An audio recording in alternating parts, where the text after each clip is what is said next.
Habang tumatanda, ganito na lang buhay ang gusto natin. Yung simple, walang stress. Kahit sabihin mo walang malaking kita. Kasi, as ex-OFW, malaki talaga ang kitahan kapag nagtatrabaho ka abroad. Lalo na yung trabaho ko noon na nagsasahod ng almost 200,000 kada buwan. At minsan, humihigit pa sa 200,000 monthly. At kung may bonus, ayan guys, talagang umaabot sa 500,000.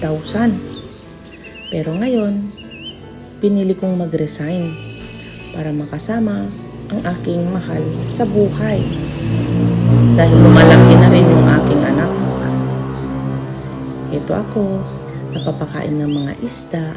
Kahit sabihin natin na wala kang kita dito, o maliit lang yung kita. Pero ito kasi yung nagpapaligaya sa akin. Makikita mo yung mga isda, lumalangoy, kumakain, at nararamdaman mo yung buong paligid. So yun guys, mag-alaga tayo ng isda. Ako nga pala, si Emily. Ilocano ako. Bye!